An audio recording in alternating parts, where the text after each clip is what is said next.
All rise. Veuillez vous lever.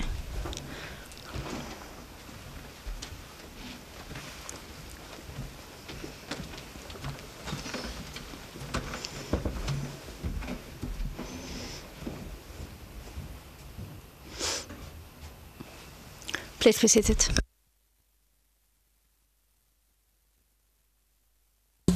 Yes, Mr. Le président, Monsieur Tiger, vous pouvez poursuivre. Monsieur Tiger, merci, Monsieur le Président.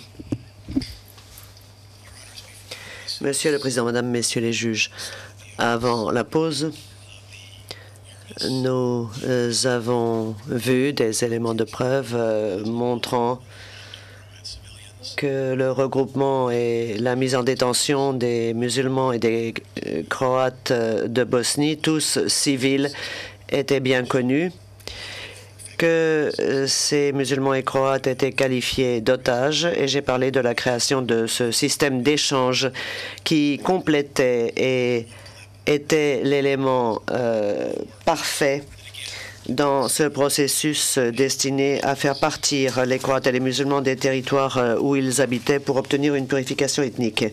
Avant de passer à autre chose, j'aimerais diffuser pour les juges de la Chambre une séquence vidéo qui n'a pas encore été montrée, qui montre les conditions dans lesquelles les civils étaient maintenus.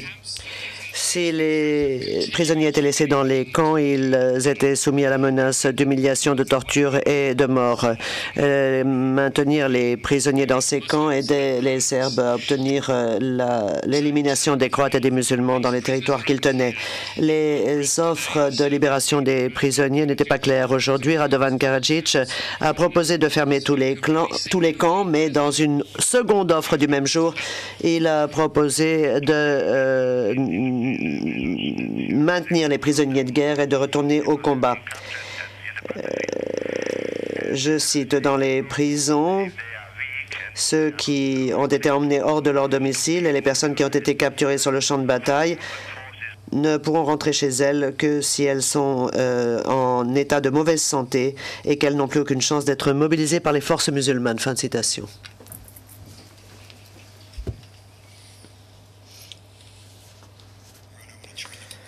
Monsieur le Président, Madame, Messieurs les juges, je voudrais appeler l'attention des juges de la Chambre sur ce système d'échange qui a été mis en place pour envoyer ces civils faits prisonniers hors des frontières de la République à Srpska une fois que leur détention s'achevait dans les conditions que vous venez de voir. Dès le mois d'avril, c'est-à-dire le 24 avril 1992, le Conseil de sécurité nationale, et je vous rappelle que Karadzic en était le président, adoptait une décision selon laquelle le ministère de la Justice devait, je cite, se charger de l'échange des prisonniers dès lors que les organes du ministère de l'Intérieur avaient accompli leur travail. Fin de citation. Et je m'apprête maintenant à vous montrer une série de diapositives. Depuis le début, ce système a été créé pour concerner des prisonniers civils. Sur ordre donné par Deric aux cellules de crise le 28 avril 1992, un registre comportant des renseignements relatifs à l'état de santé des civils et des militaires faits prisonniers devait être tenu et régulièrement mis à jour. Fin de citation. Peu après cette décision du Conseil de sécurité nationale, donc peu après le 24 avril, une commission centrale chargée de l'échange des prisonniers de guerre et des personnes arrêtées ou détenues a vu le jour le 8 mai 1992. Elle a fonctionné à tous les niveaux de l'État, au niveau municipal, régional, ainsi qu'au niveau de la République, et a été dirigée par des représentants du ministère de la Justice et du ministère de l'Intérieur, le ministère de la Justice en étant le fer de lance. Cette commission chargée des échanges se mit immédiatement au travail. Je rappelle qu'elle a été créée le 8 mai 1992 et qu'elle visait les prisonniers de guerre et personnes mises en détention. Donc elle s'est immédiatement mise au travail. Les juges auront à traiter d'éléments de preuve montrant le nettoyage ethnique de nombreuses municipalités, y compris celle de Bratunac. Le 14 mai 1992, un groupe de 400 musulmans de Bosnie environ, tous civils, a été expulsé de Bratunac. Il s'agissait de survivants d'un groupe qui, à l'origine, avait compté 600 personnes. Ce groupe a été transféré de Bratunac vers un territoire tenu par les musulmans de Bosnie, en passant par Palais. Palais étant cette toute petite ville qui était la capitale de la Republika Srpska, également le siège du QG de Radovan Karadžić et des autres dirigeants serbes de Bosnie. Vous aurez sous les yeux, Madame, Messieurs les juges, pendant le procès, une liste où l'on voit la signature d'un membre de cette commission chargée des échanges qui travaille pour le ministère de l'Intérieur.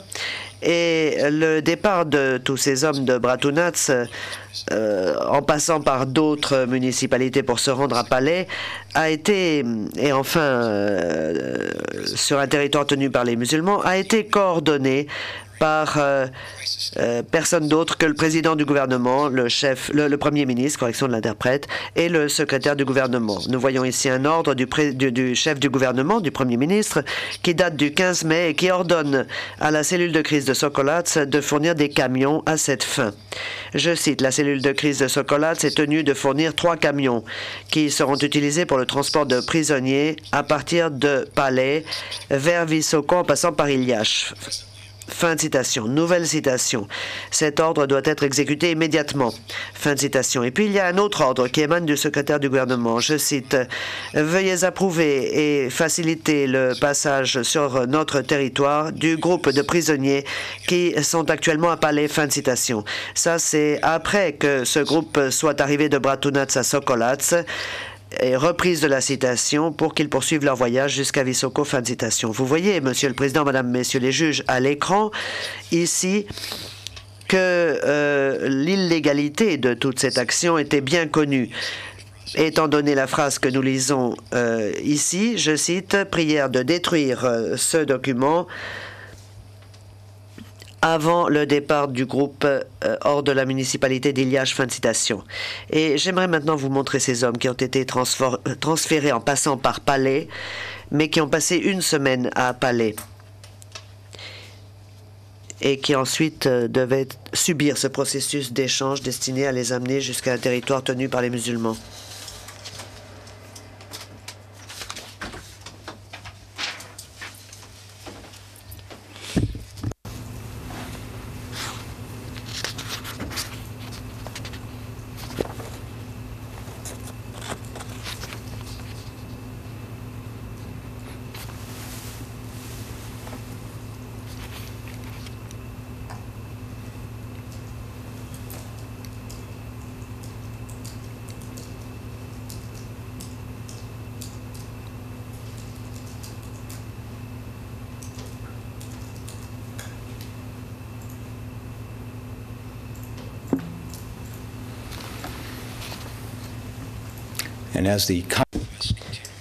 Et alors que les conquêtes se poursuivaient, Monsieur le Président, Madame, Messieurs les juges, il fallut de plus en plus de camps.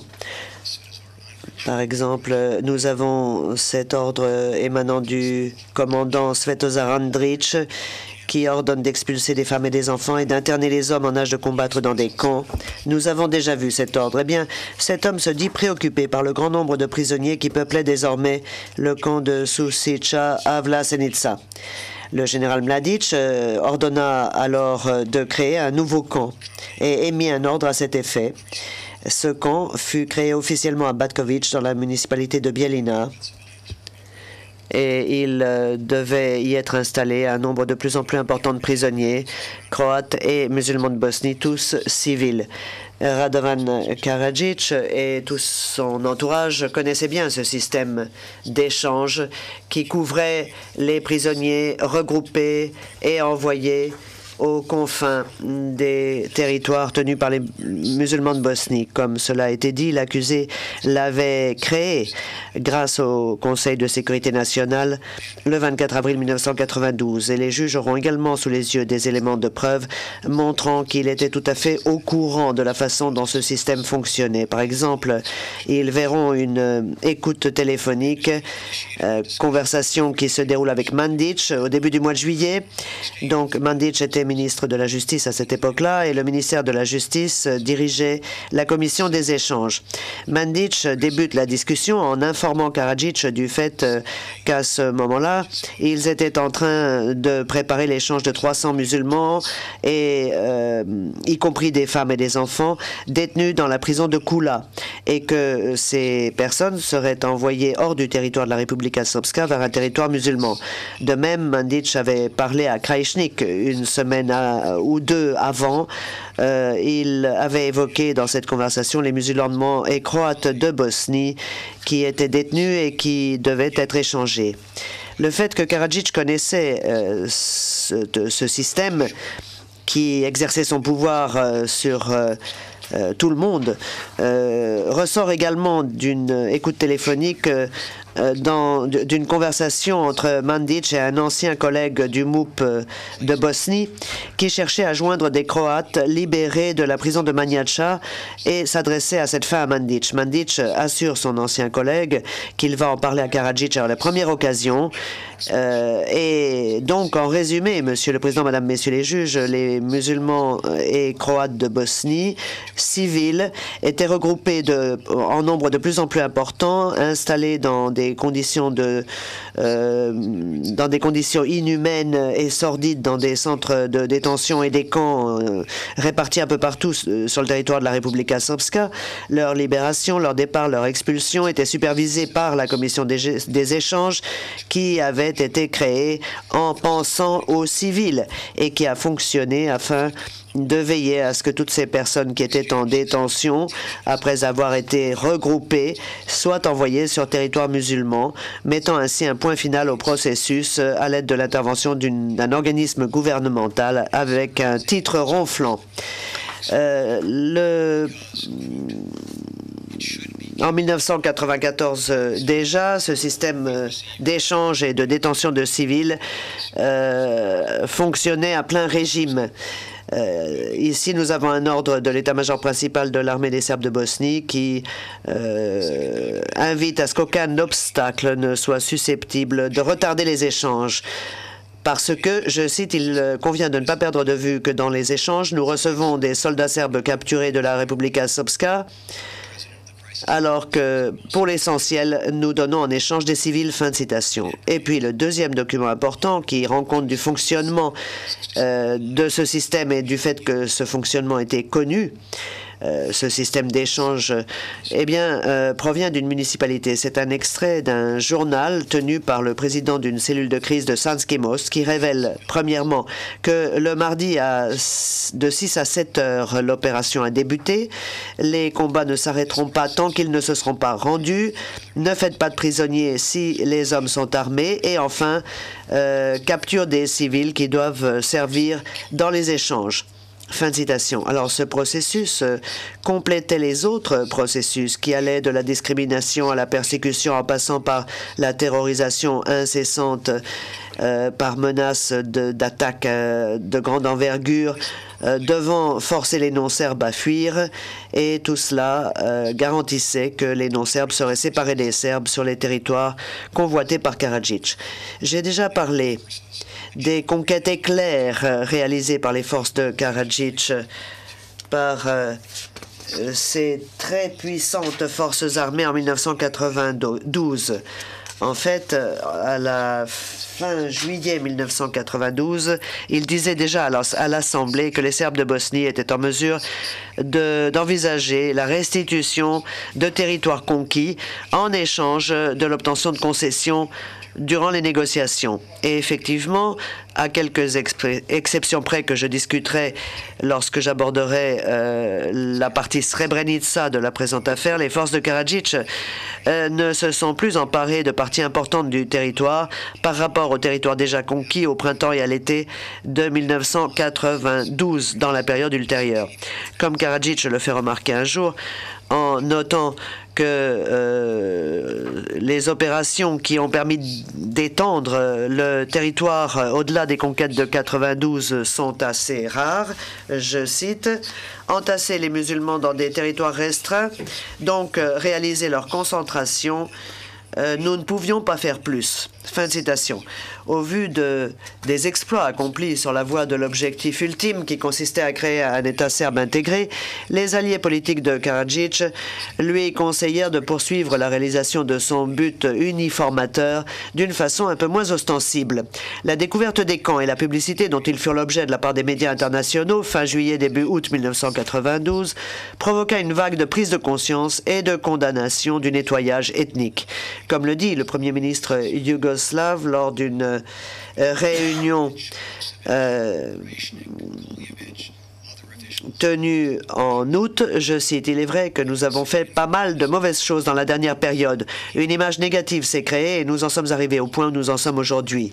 Le monde s'est fait l'impression qui est la sienne à notre sujet. » Le ministre des Affaires étrangères serbe fait remarquer qu'il est important de s'emparer de territoires et de réaliser l'uniformisation ethnique de la Republika Srpska, mais il fait remarquer également que cela ne doit pas se faire par le moyen du nettoyage ethnique qu'il considère comme une façon de rendre les armes. Fin de citation. Mais les Serbes de Bosnie, au lieu de cela, avaient un moyen plus subtil qu'ils pouvaient utiliser pour éliminer les musulmans et les Croates de Bosnie de leur territoire. Dit-il, ce qui importe, ajoute-t-il, c'est que tout le monde comprenne que la vie pour eux dans la Bosnie de l'avenir est impossible. Fin de citation. Et il continue un peu plus loin en ajoutant, je cite, « Si au contraire la liberté de circulation entraîne la liberté d'installation et le mélange ethnique des populations à notre profit, alors ce qui a été gagné sera progressivement érodé et finalement, tout ce qui a été gagné sera perdu à l'avenir. » Fin de citation. Il insiste donc auprès de la direction des Serbes de Bosnie et d'autres pour que les choses changent. Karadzic assure alors à Milosevic et aux autres dirigeants rassemblés que un certain progrès a été réalisé. Il déclare, je cite, « Nous étions à 50-50 à Zvornik par le passé. Le nombre des habitants de Zvornik est aujourd'hui le même qu'avant, environ 50 000 habitants, mais ils sont tous serbes. » Fin de citation. Et Karadzic allait veiller, comme cela avait été discuté, pour que les gains obtenus ne s'érodent pas. Au début de l'année 1994, lors de l'examen d'une proposition émanant de la communauté internationale, le président du club des députés, rappelez-vous, le club des députés ou membres du Parlement du SDS, étaient donc d'anciens députés serbes qui avaient quitté le Parlement bosniaque pour constituer le leur. Ils étaient donc toujours membres du club des députés et se réunissaient lors des séances de l'Assemblée avec des postes encore plus importants qu'avant. Voilà ce que dit ce député à l'Assemblée. Je cite, « Ce que j'aimerais vraiment voir ici, c'est la manifestation d'une certaine fermeté quant au fait que les musulmans et les Croates ne doivent pas être autorisés à revenir dans les secteurs qui sont sous notre contrôle. Donc, nous devrions adopter une position ferme et interdire leur retour dans les territoires que nous avons gagnés grâce à toutes ces combines internationales. Je n'en ai rien à faire de savoir si les musulmans vont vivre ou pas, ni où ils vont vivre, ni s'ils auront un pays ou pas. Ça ne m'intéresse pas du tout. La seule chose qui m'intéresse, c'est que mon peuple est c'est mon peuple et le territoire où il vit. Par conséquent, l'idée même d'avoir 500 musulmans ou plus dans notre futur pays est hors de question. Fin de citation. Et en réponse, Karadzic explique comment il va traiter ce problème. Parce que le droit international prohibe d'interdire le retour aux réfugiés. Il déclare que, sur le principe, tous les réfugiés peuvent revenir, mais ajoute qu'il faut que ce soit un processus mutuel. Et pour quelle raison dit-il cela? Eh bien, parce que selon lui, si ce processus est mutuel, cela signifie que les musulmans ne pourront pas revenir, par exemple, à Prijedor tant que les Serbes de Zvornik ne seront pas rentrés à Zenica. Mais dans la suite de son explication, il déclare que les Serbes de Zvornik ne quitteront pas Zvornik et que, en revanche, aucune obligation n'en découle. Il résume les choses de la façon suivante, je cite, « Nous sommes tout à fait capables d'agir de la façon serbe, de la façon cyrillique, et de le leur dire à tous en pleine face, ou alors il faudra que nous soyons un peu plus rusés. Nous devons être un peu plus rusés. » Fin de citation. Et lors de la même séance de l'Assemblée, il ajoute, je cite, « S'ils peuvent vivre à Grbavica, s'ils peuvent vivre à Dovboj, ils peuvent vivre n'importe où et nous devons l'empêcher. » Fin de citation. Alors, en dépit de la taille importante du territoire conquis et nettoyé à la fin 1992, il y avait encore des poches de musulmans qui demeuraient en Bosnie orientale et notamment Srebrenica. Je reviendrai sur ce sujet et sur les efforts déployés pour chasser de toutes ces poches les quelques musulmans qui y restaient en Bosnie orientale. Mais d'abord, Monsieur le Président, Mesdames, Messieurs les juges, j'aimerais appeler l'attention de la Chambre sur la campagne de pilonnage et de tir embusqué de Sarajevo. Sarajevo a été assiégé pendant 44 mois, exposé à une campagne militaire incessante de pilonnage et de tir embusqué de la part d'une force militaire supérieure qui tirait depuis les hauteurs de la ville, c'est-à-dire depuis les collines entourant Sarajevo. Et cette campagne était dirigée contre la population civile de la ville à partir donc des hauteurs. Les civils de Sarajevo, mois après mois, année après année, ont vécu dans la terreur du mortier suivant, de la bombe suivante, de la balle suivante tirée par un tireur embusqué, craignant d'être touchés ou de voir les personnes qu'ils aimaient être touchés. L'accusé Radovan Karadzic contrôlait ses forces assiégeantes et il a modulé la campagne de tir embusqué et de pilonnage dans le but de terroriser la ville et sa population. Sarajevo a été assiégé au départ par les forces combinées dont nous avons déjà parlé, à savoir la police et les unités de l'armée serbe de Bosnie. Et à partir de mai 1992, avec la création de l'armée serbe de Bosnie, c'est le corps de Sarajevo-Romagna qui a dirigé le siège de la ville. Dans cette période, donc pendant les 44 mois du siège, l'accusé était commandant de juré et de facto des forces serbes de Bosnie. Si vous me le permettez, j'aimerais dire quelques mots au sujet de Sarajevo en tant que tel. Avant la guerre, Sarajevo avait une population d'1 demi-million d'habitants à peu près, qui constituait un mélange cosmopolite et très riche de Serbes, Croates et musulmans, ainsi que de personnes se déclarant simplement yougoslaves. La ville en tant que telle était largement résidentielle, avec des tours d'habitation et des bâtiments résidentiels densément peuplés, de taille un peu inférieure à celle des tours d'habitation.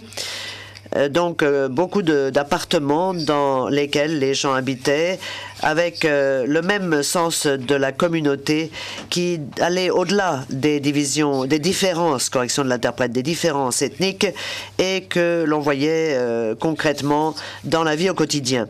Les habitants de Sarajevo, quelle que soit leur appartenance ethnique, se mêlaient les uns aux autres sans difficulté. Ils se mariaient entre eux dans des proportions assez importantes. Ils se rendaient visite les jours de vacances. Ils se considéraient tout simplement comme des voisins. En bref, Sarajevo était l'incarnation même de la Bosnie multiethnique et l'incarnation de sa diversité ethnique.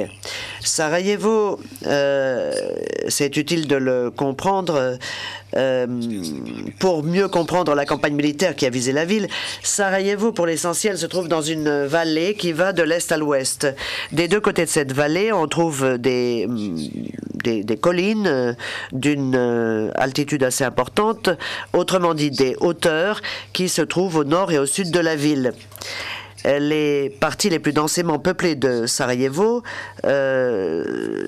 sont celles qui se trouvent sur les rives de la Miljačka, une rivière qui parcourt la ville d'est en ouest. Et les quartiers résidentiels et commerciaux de la vieille ville se trouvent à l'est, ce qui nous montre donc que le centre-ville plus densément peuplé s'étend jusqu'aux premières pentes des collines. À l'ouest de la ville, là où la population est moins dense, on trouve les nouvelles municipalités qui se développent commercialement et qui construisent beaucoup d'immeubles d'habitation. Donc l'avantage qu'il y avait à s'emparer des collines environnantes peut être mieux compris si l'on voit des images prises à partir de ces collines. Et c'est ce qui va être fait maintenant. Dans le cadre de la campagne de pilonnage et de tir embusqué, messieurs les juges, l'avantage de contrôler ces collines, ces hauteurs qui environnaient Sarajevo ne deviendra que trop clair. Maintenant, Karadzic et les dirigeants serbes de Bosnie voulaient également diviser physiquement Sarajevo. C'est d'ailleurs le 5e des 6 objectifs stratégiques qui avaient été décidés. Et en fait, lorsqu'il expliquait ses plans pour Sarajevo, Karadzic évoquait parfois d'autres villes fameuses qui avaient été divisées, telles que Beyrouth ou Berlin. Il avait également un autre objectif lié au premier. Sarajevo était un point faible qui pouvait servir dans les négociations, qui pouvait servir à faire pression sur les interlocuteurs lors des négociations. Le blocage, le siège de Sarajevo et l'incapacité complète du gouvernement bosniaque à maîtriser les conditions dans lesquelles vivait la population civile constituait un argument de poids pour Karadzic dans les négociations avec le gouvernement bosniaque et avec la communauté internationale. Comme l'a dit Karadzic à l'Assemblée serbe de Bosnie le 12 mai, je cite, Sarajevo est stratégiquement à la 5e place. Mais la bataille de Sarajevo et pour Sarajevo est d'une importance décisive parce que elle interdit ne serait-ce que le début d'une illusion quant à la possibilité de créer un État. Alija, et il parle bien sûr d'Alija Izetbegovic, n'a pas d'État, alors que nous possédons une partie de Sarajevo, fin de citation. Et en décembre 1993, il dira, je cite, Izetbegovic parle parce qu'il ne peut sortir de Sarajevo sans notre autorisation, fin de citation. Suite à cela, les forces qui se trouvaient sous le commandement de Karadzic ont encerclé Sarajevo et établi le siège de la ville qui allait durer 44 mois.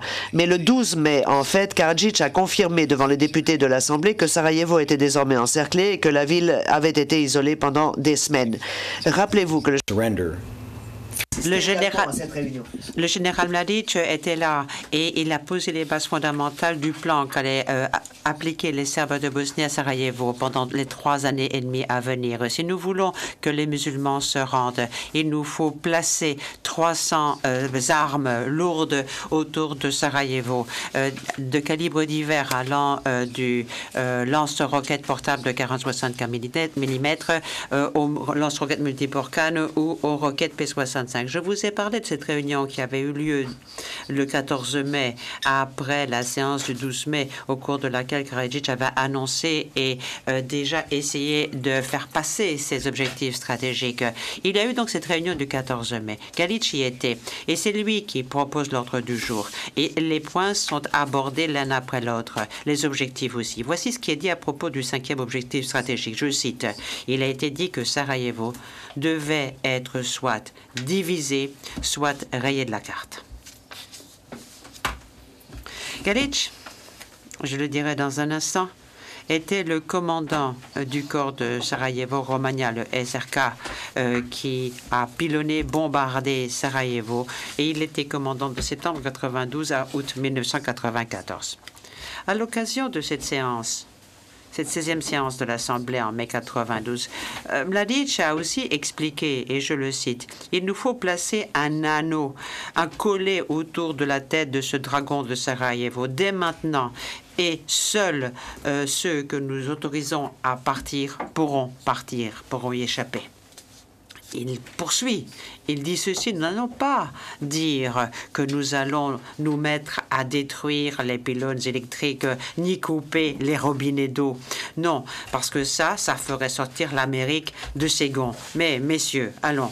Enfin, un jour, il se trouvera qu'il n'y aura plus d'eau à Sarajevo. Pourquoi? On ne sait pas. Il y a des dégâts, il y a une fuite, oui, il faut réparer, non. Bon, à la fois, pas trop vite. Et ce sera pareil pour le courant électrique. Après avoir réussi à placer un anneau d'armement lourd autour de Sarajevo, Karadzic et ses forces se sont employés à utiliser ce contrôle pour terroriser les habitants. Le pilonnage utilisé a été bien souvent non pas dirigé sur des cibles militaires, mais c'était des tirs dispersés dans toute la ville et qui visaient surtout des quartiers musulmans, des quartiers civils de la vieille ville. Ici, Mladic dit, tu peux tirer quand? Un de ses subordonnés, je peux le faire dans 5 à 10 minutes, même avant. Mladic. Mais dis-moi, tu peux aussi tirer sur Bashcharcha? Le subordonné, oui, pas de problème. Mladic, excuse-moi, j'ai mal compris. Oui, le subordonné dit, oui, j'ai compris. Ben, tire une salve sur Bashcharcha aussi. Le subordonné, bien chef, à vos ordres. Le chef des observateurs militaires onusiens, un homme qui avait fait la guerre du Vietnam et qui avait été observateur au Liban et en Israël, a déclaré ou témoignera du fait qu'à partir de la mi-mai 1992, les tirs d'artillerie étaient très nourris et ciblaient pratiquement toute la ville, couvraient toute cette ville. En dépit de l'expérience qu'il avait acquise en Israël et au Liban, il n'avait jamais vu une telle puissance de feu, assurément pas si elle était dirigée contre des civils. Dans bien des cas, les cibles sélectionnées semblaient ne présenter aucun intérêt militaire à l'époque, dit-il. Et ce qu'il vous dira sera confirmé par d'autres observateurs militaires, par des correspondants de guerre et par d'autres témoins. La terrorisation de la population civile. Elle trouve peut-être son exemple le plus parlant dans l'utilisation faite par le SRK des bombes aériennes modifiées qui a été ajoutée à l'arsenal du corps en avril 1995. Une bombe aérienne modifiée, c'est une arme qui a un pouvoir destructeur énorme. C'est une arme qui doit être larguée normalement d'un avion. Mais les Serbes de Bosnie l'ont modifiée en les équipant de moteurs fusées, ce qui permettait de les lancer du sol. Et le résultat de cette modification en a fait une arme tout à fait imprécise. Une bombe aérienne modifiée, elle peut avoir un écart de portée d'1 kilomètre et 200, 600 mètres de chaque côté de la cible visée. Or, si on utilise une telle arme en milieu urbain, c'est violer non seulement le principe de distinction qui est à la base du droit international humanitaire, mais aussi chaque fondement de ce droit humanitaire. La campagne a aussi utilisé un mode plus précis de semer la terreur. C'est le tir embusqué. Quand on parle de tireur embusqué ou de sniper ici, ce n'est pas simplement dans son acception plus technique, à savoir une personne équipée d'un fusil à lunettes. On parlera aussi de personnes qui vont prendre directement pour cible des personnes en étant totalement ou partiellement dissimulées et en utilisant une arme de faible calibre, par exemple un fusil ou une mitrailleuse. Une mitraillette, ce que j'interprète. Ces snipers, ils se positionnaient à divers endroits. Dans les tours d'habitation de Garbavica, sur la crête rocheuse et aussi l'école de théologie de Netzarici. Et par exemple, depuis Garbavica, le SRK pouvait lancer des tirs embusqués dans le cœur même de la ville, depuis la hauteur, et, ce qui est encore plus important, pouvait prendre pour cible des passants, des bus ou d'autres véhicules qui suivaient l'axe est-ouest de la ville. Des pans entiers de la ville sont devenus des zones très périlleuses que les civils ont hésité quand ils le pouvaient, car on craignait toujours, on pouvait toujours être frappé par une balle de tir embusqué. Et cette avenue principale qui longe la Miliacha, qui part de la vieille ville, a été appelée l'avenue des snipers, des tireurs embusqués. Un général qui faisait partie de la communauté internationale se rappelle que là, dans cette avenue des tireurs embusqués, il n'y avait pas de position militaire. Il n'y avait que des civils, des passants qui marchaient dans la rue. Un autre officier supérieur a relevé que lorsque les civils se servaient d'écrans protecteurs pour franchir cette distance, eh bien, les tireurs embusqués pilonnaient ces zones protégées, montrant que, pour bien faire comprendre aux civils que, quoi qu'ils fassent, ils seraient la cible de leurs tirs. Les effets conjugués de ces tirs à coup perdu, de ces tirs et pilonnages aléatoires, ce fut la terreur. Une peur omniprésente d'être tué ou blessé à tout moment. On ne savait jamais si on habitait Sarajevo entre avril 92 et novembre 95, si on allait être tué le lendemain.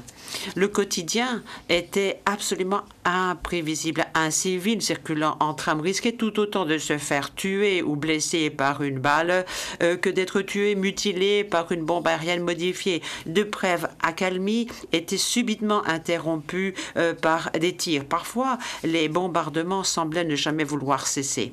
Pendant 44 mois, la population civile a vécu dans un sentiment omniprésent de terreur. Et c'était bien là l'effet recherché.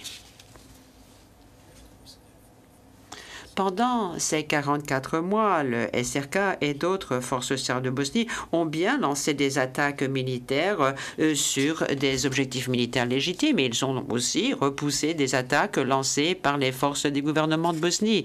Ces attaques et contre-attaques ne font pas partie des charges retenues contre l'accusé. Ce qui est reproché à l'accusé, c'est qu'il a à dessein semé la terreur parmi la population civile en violant sans cesse le principe essentiel du droit humanitaire, le principe de la distinction.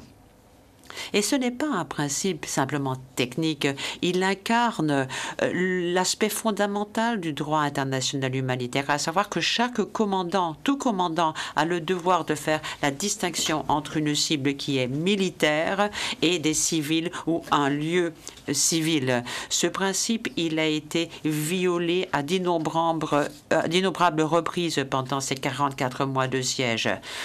Pourquoi et quand? Quand on a pris pour cible un civil ou un objet civil, quand on a tiré à coup perdu sur une zone où il y avait des civils ou des lieux civils, lorsqu'il y a eu des tirs excessifs, dispersés, disproportionnés par rapport à l'avantage militaire concret et direct attendu.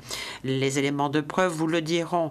Les forces de Karadzic étaient retranchées, leurs armes étaient enterrées. Ça veut dire que le SRK savait exactement quelle était la portée de chaque arme.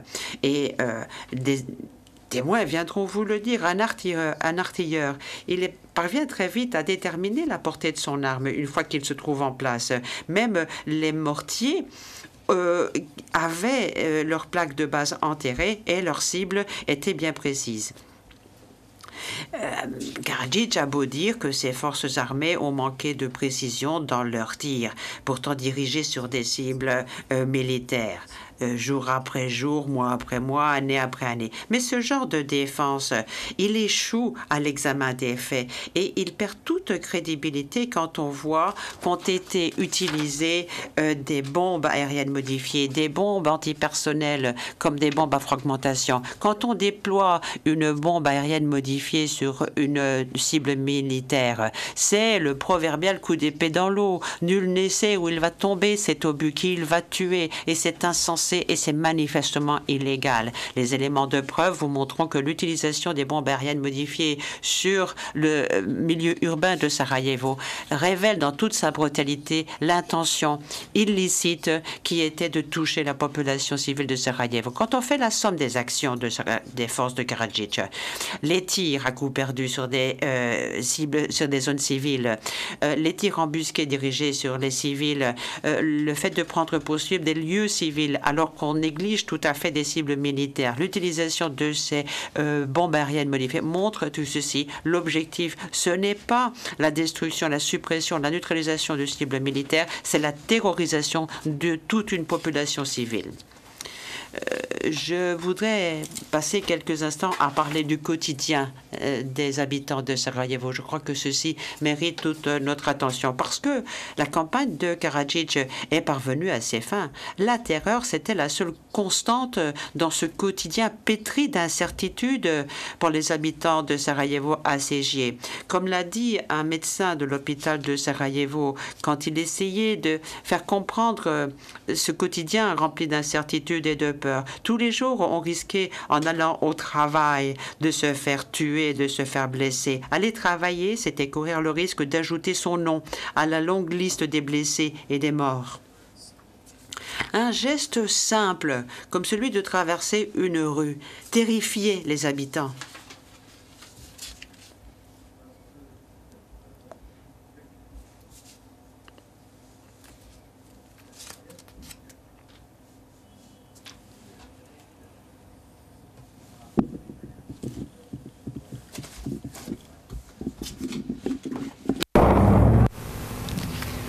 Indeed, as a sniping Effectivement, quand les tirs isolés se sont fait plus meurtriers, de nouvelles mesures anti-sniping ont été mises en place par les Nations Unies.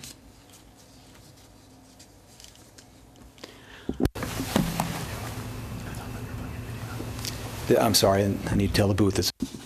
Oui, je dois avertir la régie qu'il faut lancer la séquence vidéo. Next, please. La séquence suivante, s'il vous plaît.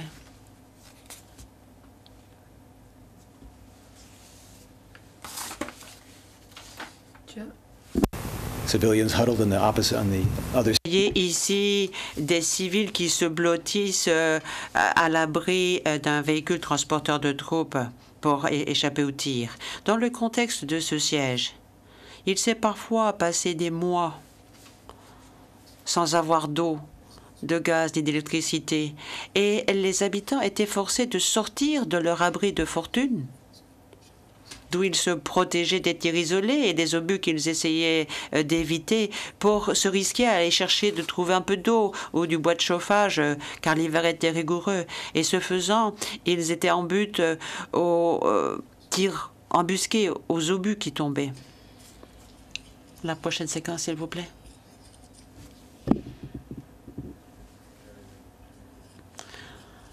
La pancarte disait, attention, ici, il y a des tirs d'embusqués. Les snipers sont peut-être à 150 mètres de là. Il n'y a pas de lieu sûr. Et ce n'est pas une solution de rester là, car si on est caché dans une cave, il y a peut-être une source d'eau, mais souvent il faut sortir. Et chaque fois qu'on sort, ce que la plupart des gens doivent faire tous les jours, ceux qui portent l'eau et qui font des allées et venues sont dans la ligne de tir. Aujourd'hui, les tireurs embusqués ont déjà fait une victime. Avant la guerre, c'était un pays de chasseurs. Mais la différence aujourd'hui, c'est que on chasse l'homme.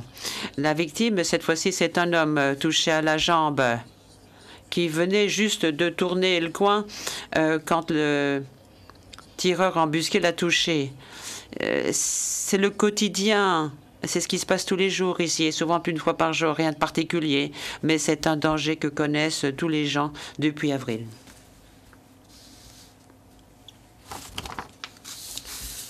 Même s'ils prenaient des précautions ou essayaient d'en prendre, bon nombre de civils ont été blessés et tués alors qu'ils essayaient de vaquer aux occupations les plus essentielles du quotidien.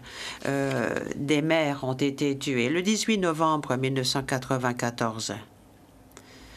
Nermin Divovic avait 7 ans. Il marchait à côté de sa mère dans une ville du centre de Sarajevo. Quelque chose qu'on fait tous les jours dans n'importe quelle ville, normalement. Sa sœur, qui avait 8 ans, était devant. Alors qu'il traversait la rue, un tireur serbe de Bosnie a tiré sur eux. La balle a traversé le ventre de sa mère et a tué Nermin sur le coup. On le voit sur ces images gisant au sol sur le passage pour piétons.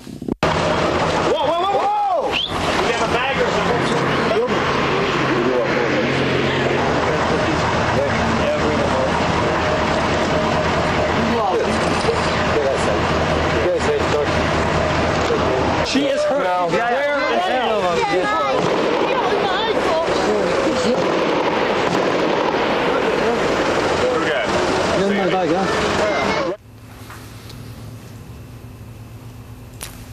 Schools. Des enfants, des écoliers qui jouaient ont été abattus.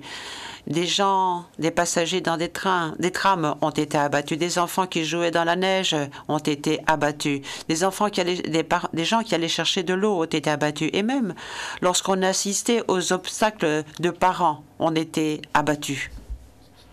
Les civils de Sarajevo étaient des cibles et ces civils ont été abattus. Lorsqu'ils sont arrivés, on leur a dit que Medrana avait été enterré 1 heure plus tôt que prévu parce que le cimetière avait été pilonné par les Serbes.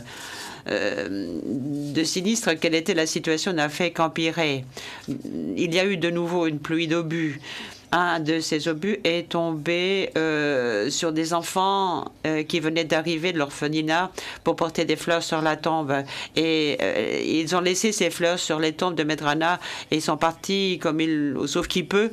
Et ces gamins pour déposer sur la tombe du gamin qui avait été tué par un tireur embusqué. Ils n'ont pas eu le temps de s'attarder. Alors que la famille partait, les artilleurs avaient trouvé la bonne portée. Effectivement, cette campagne de terreur a littéralement tué une cité, une ville. Un responsable des affaires civiles des Nations Unies, il vous le dira, lorsqu'il est arrivé vers la moitié de l'année 93, il a vu des rues désertées, des voitures brûlées qui encombraient la ville. Les tramways s'étaient arrêtés. Il y avait des gens qui sortaient de leurs trous pour trouver, comme ils le pouvaient, un peu de quoi manger ou un peu d'eau.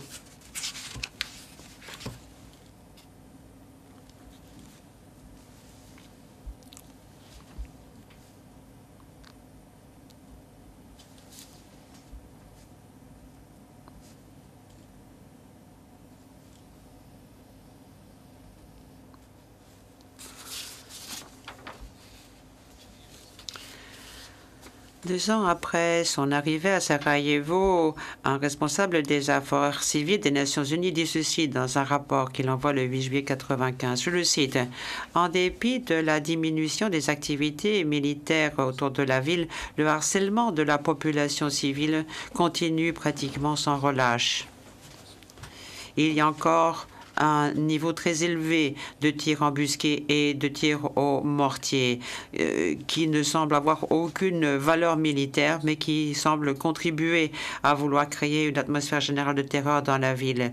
Il n'y a pratiquement plus de civils qui se servent de ce qu'on a appelé l'allée des tireurs embusqués, au point que maintenant, les tireurs embusqués qui étaient toujours postés sur cette zone ont dû être déplacés pour être mis ailleurs. » Fin de citation. Les éléments de preuve vous le montreront.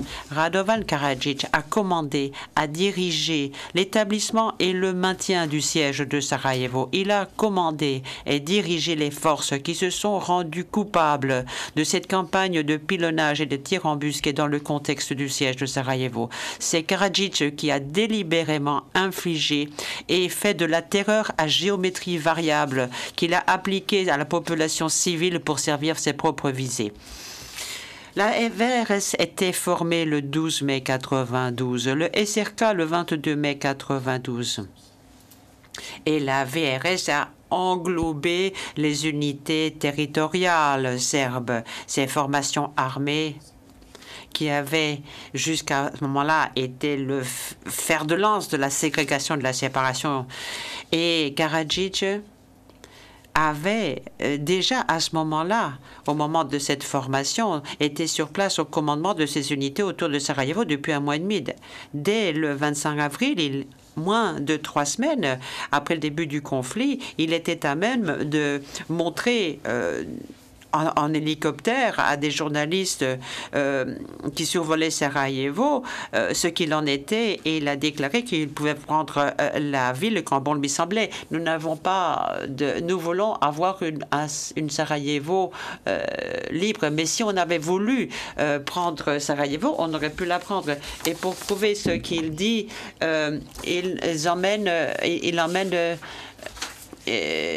des journalistes sur les hauteurs de Sarajevo. C'était pour montrer que les observateurs respectaient le cessez-le-feu, et il a dit nous avons l'intention de le faire.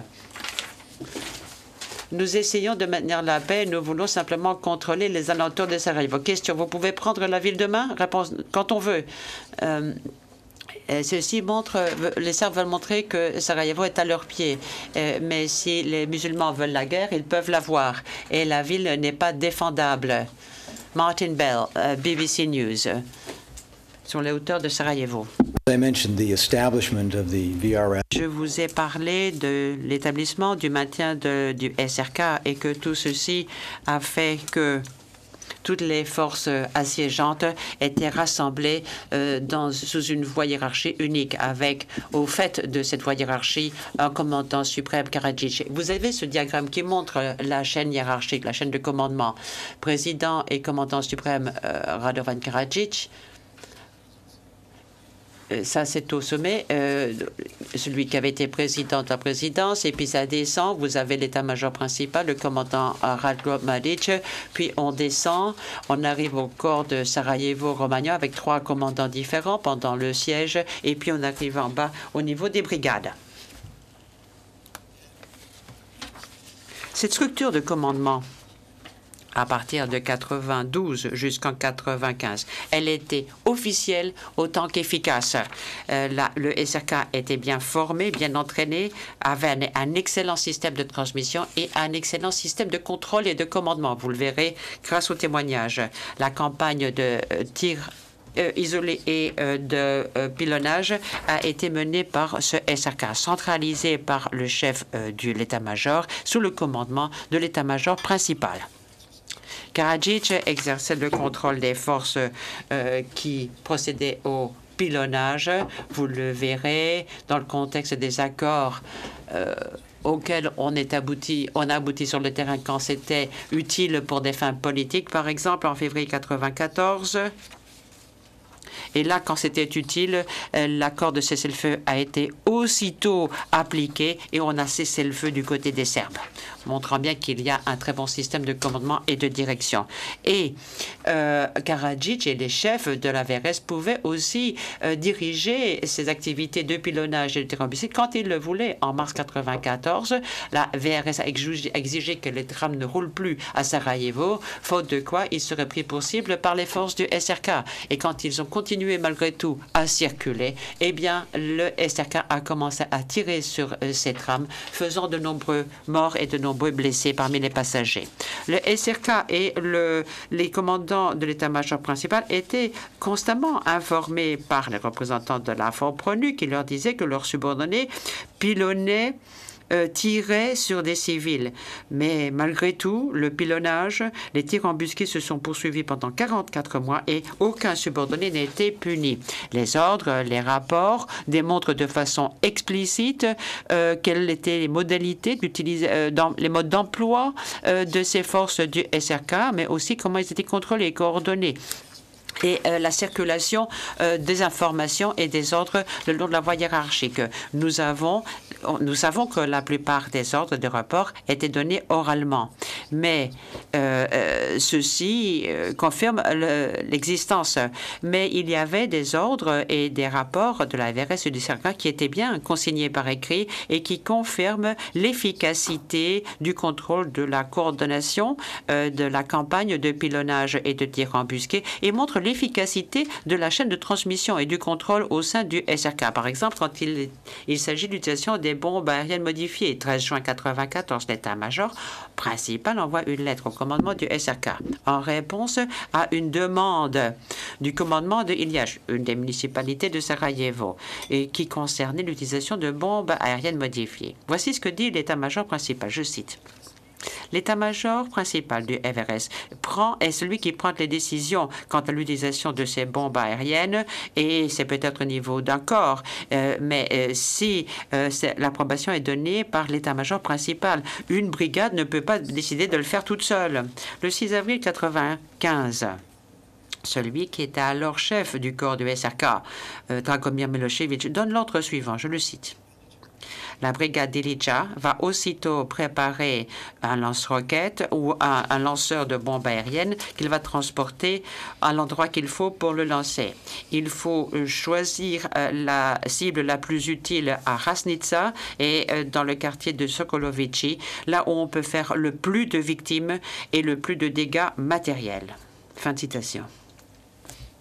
Le lendemain, un rapport est envoyé à l'état-major principal. Je cite.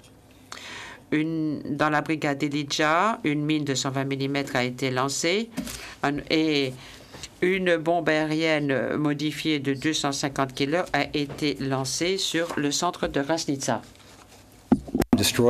Cette bombe a détruit des maisons civiles, a tué un civil et on a blessé 3 autres. Zeba Islevich, une femme au foyer, buvait son café à la maison. Et cette bombe l'a tué. Nous allons voir la vidéo suivante.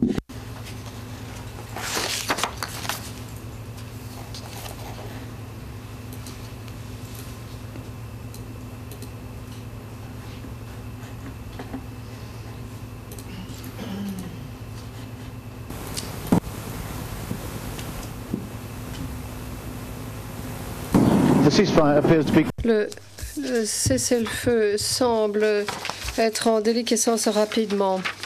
Il y avait des offensives sur au moins 2 fronts de Sarajevo, au sud de Sarajevo. La banlieue de Rasnitsa a fait l'objet de l'attaque serbe. Le 3e jour consécutif, une roquette a été lancée sur 5 maisons qui ont tué une personne et blessé plusieurs autres. Mais, Madame, Messieurs les juges, un autre exemple de contrôle militaire centralisé de cette campagne. Ceci se trouve dans un document du 15 août 1994. Un officier du renseignement de la RSRK publie ceci dans une note interne et parle de l'accord sur la cessation des tirs embusqués. Je cite, « Les tirs embusqués doivent cesser, et ce uniquement s'il y a des ordres conformément à l'organisation interne et si des mesures appropriées sont prises. » Et note plus précisément la décision définitive portant sur les mesures qui seraient prises eu égard à ces tirs embusqués ne pouvaient être prises que par le commandant du corps. Et avant de poursuivre, je souhaite simplement noter que l'avertissement lancé par Dragomir Milosevic, celui qui commandait la SRK à ce moment-là, le 19 juillet 1995, confirme que le commandant de la SRK avait connaissance du fait qu'il tirait sur des civils. Il s'agit des commentaires sur les problèmes de fourniture de munitions et le comportement laxiste eu égard à l'utilisation des munitions, étant donné qu'ils en avaient à profusion et qu'ils essayaient de tirer plus que l'ennemi. Et Milosevic dit à cet effet, c'est la raison pour laquelle nous tirons sur des localités qui ne sont pas habitées et sur des bâtiments particuliers où il n'y a pas d'action de combat du tout.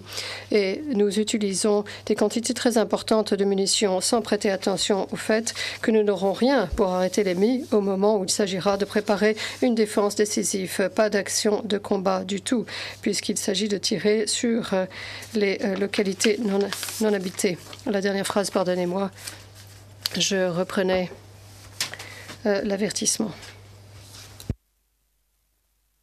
Les éléments de preuve montrent qu'il y a eu une campagne concertée et coordonnée qui a été mise en œuvre par la SRK sous le commandement militaire de la VRS aux fins de terroriser la population civile de Sarajevo. Karadzic était le commandant suprême et une organisation militaire disciplinée et de surcroît, il commandait d'autres forces autour de Sarajevo comme les forces du MUP.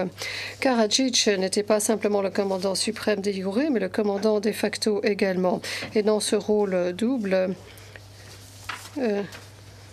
avec cette autorité absolue, il planifiait, dirigeait, contrôlait, surveillait ses subordonnés militaires, était responsable de la campagne de tir embusqué et de pilonnage qui a terrorisé les civils de Sarajevo.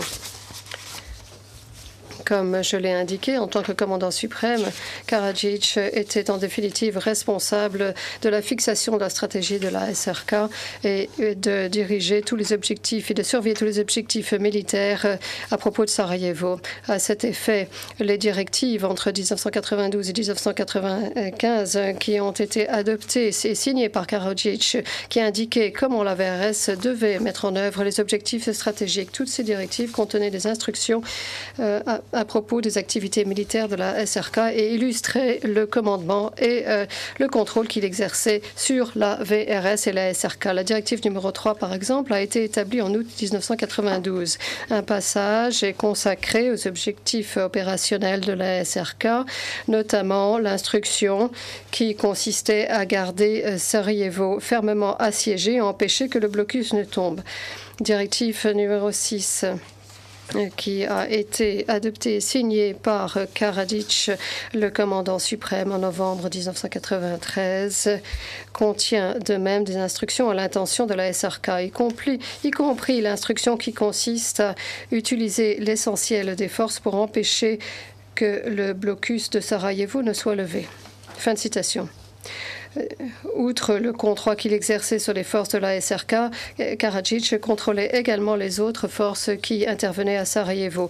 Vous verrez qu'un ordre de Karadzic du 14 décembre 1993, qui comprend des instructions à l'intention des forces MUP de la RS ainsi que d'autres forces, les corps de la VRS intervenant autour de Sarajevo, l'armée de l'air, ainsi que les forces de défense aérienne et des unités de roquettes et d'hélicoptères.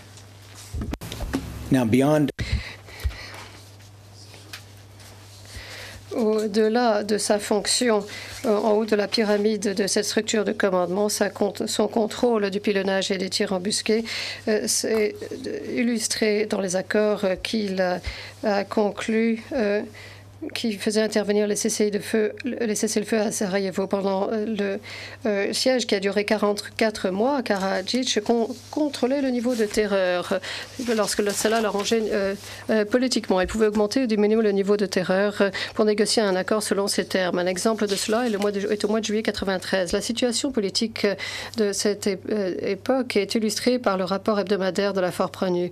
Ce rapport note que le président de Bosnie, du gouvernement bosniaque, Alija Izetbegović, semblait à ce moment-là se faire à l'idée d'une partition de la Bosnie-Herzégovine, une politique qui avait été prônée depuis longtemps par Karadzic et les dirigeants serbes. Karadzic, cette même semaine, a clairement indiqué à la FORPRONU que sa première priorité consistait à faire venir le gouvernement bosniaque de Sarajevo à la table des négociations pour commencer à parler de la partition de la Bosnie.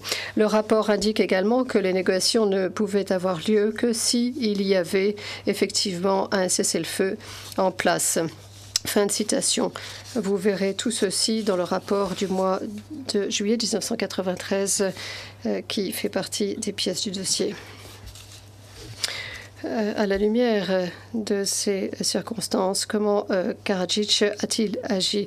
Il a donné l'ordre au RSK d'imposer un cessez-le-feu, comme ceci est indiqué dans les deux ordres. Tout d'abord, l'ordre de Dragomir Milosevic daté du 15 juillet 1993, conformément à un ordre président de la Republika Srpska, le Dr Radovan Karadzic. Compte tenu de la situation politique actuelle, les unités ont l'interdiction de tirer sur Sarajevo à proprement parler, à moins qu'ils ne soient en train de défendre les positions de la VRS. Les tirs inutiles et incontrôlés sur Sarajevo sont très nuisibles pour la Republika Srpska. Il faut contrôler complètement et rendre impossible ces tirs qui ne sont pas utiles sur Sarajevo. Il ordonne également que l'eau et le gaz soient fournis à la population, de même que l'électricité. L'ordre de même daté du 7 juillet 1993 du commandant d'exercice du RSK, nous avons reçu du commandement de l'état-major de la VRS un avertissement de ne pas agir contre Sarajevo à proprement parler, n'agir qu'en cas d'autodéfense et si les lignes de défense militaire sont en danger. L'avertissement est donné à l'égard. L'avertissement porte sur l'accord entre le président Karadzic et la Force-Pronu et notre ennemi. Karadzic prenait pour cible les civils et était au courant. Monsieur le Président, vous souhaitiez avoir un petit peu de temps avant que l'audience ne soit levée aujourd'hui. Le Président, avant que je n'évoque cette question, je souhaite savoir de combien de temps vous aurez besoin encore lundi. Monsieur Tiger, ce ne sera pas une journée entière, Monsieur le Président. Si vous me donnez quelques instants, je vais pouvoir le calculer. Ce sera certainement avant la dernière séance.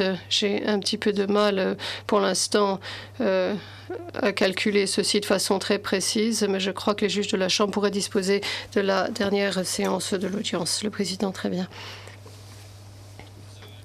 Le Président, comme je l'ai indiqué un peu plus tôt, si l'accusé souhaite ne pas venir assister à l'audience lundi, il y aura une audience le mardi 3 novembre dans l'après-midi, au cours de laquelle les juges de la Chambre entendront les arguments oraux de l'accusation et de l'accusé sur la façon dont nous pouvons poursuivre par la suite. Les juges de la Chambre statueront ensuite sur cette question. Afin de pouvoir aider les parties à présenter des arguments utiles, je souhaite mentionner les points suivants qui intéressent particulièrement les juges de la Chambre. Premier point.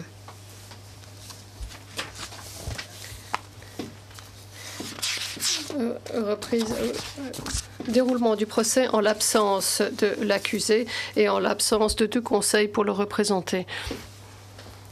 Deuxième point. La commission d'office d'un conseil pour l'accusé et les différents rôles que l'on peut donner à un conseil d'office, à la fois dans un avenir proche et au cours du déroulement du procès. Troisième point, la désignation d'un amicus curiae. Point 4.